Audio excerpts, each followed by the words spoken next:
This is Greg from Book of Greg's Mind, and I'm going to be reading off a passage from my story, Pitfall.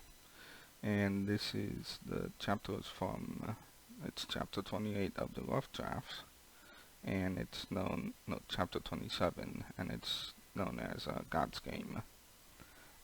So basically it's God giving a bit of help to Suzume, who is the main character of the story. So let's begin.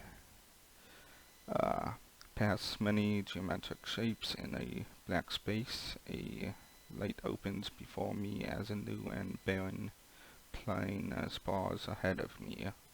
Nothing but hard ground, dull colors of browns and blacks, and the turbulent skies of slowly moving clouds every bit as vibrant as the rest of this space.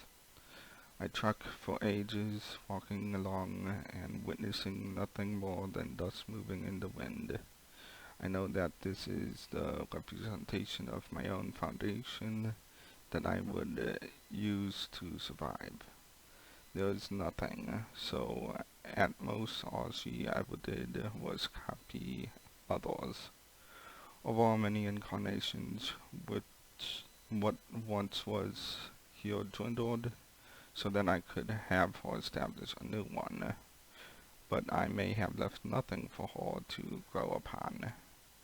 Ahead of me a figure lies on the ground, and as I close the distance between us, I hear small sounds leave her very fragile form. She has nothing to cover herself either, so when I reach her, I stare. She stares back at me, but it's as if she's looking through me. She doesn't even see that I am here, but she struggles forward, trying to grab me. I know she wants to return to me, but if she were to do so, then I wouldn't exist, and she wouldn't have existed either. I step back, but her movements are so weak and shallow. It's like she isn't even trying, and her eyes remain hollow. Most she can do is face me. Her minor grunts and groans as she tries reaching for me, too little to store me. You've reached the other void one can reach, I tell her, but I know she isn't listening.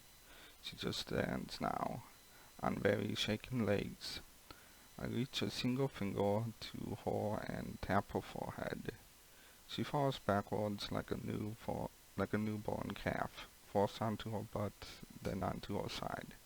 She isn't even aware that something made her topple over. She struggles to stand again, yet I kneel before her, staring into her eyes, while I keep pushing her back down. Slightly, never more than one finger, but I am appalled by myself for allowing myself to grow from such an unstable foundation. I am glad I had Lewis there to break away the illusions of who she was so that she could be reformed. Your personality, who you are, is still there. It will reawaken in time. Your soul is still there, I tell her, pushing her back down. All you are is still very much there, but you need to rebuild yourself, find and reach out. Remember who you were to remember who you are. I hear steps behind me as I rise.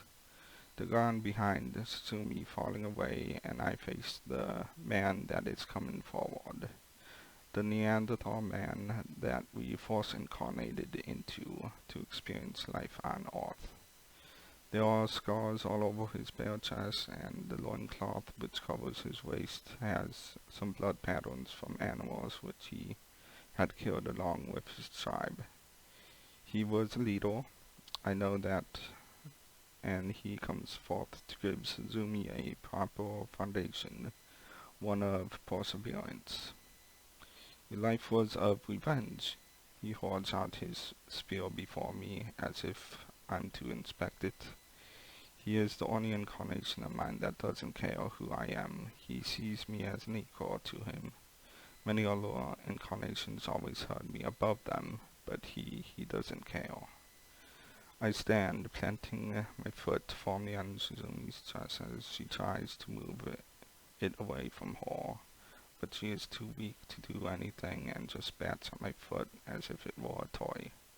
There is nothing, just a small conception of this doesn't feel good. I feel sorry for her, but after all, she is myself, and she will become me in lifetimes. And I smile, nodding at my fourth incarnation as I gently shove Suzume off the cliff. She falls and stares up at me, her eyes still hollow. The Neanderthal gives a loud cry as he then jumps and follows her, and I am left looking over the barren wasteland, sighing, but at the same time content. I open the door back to my domain with the rest of the collective. I have to wonder what the new soul has to offer. And that is the passage from God's Game, chapter 27 of the rough draft of Pitfall. Now, tomorrow I will be also sharing with you all the prologue I have thought of for Pitfall, and probably an action sequence at some point in the future after that from the story. So, if you like the story, you can check out the Google Docs. That is 1 through 18. And you can also check out Kindle Villa, which is everything else up to chapter 28 as of now that I have done. So, like, share, subscribe, hit the notification bell, and hope you like the story. That's about it. Goodbye, and have a good night.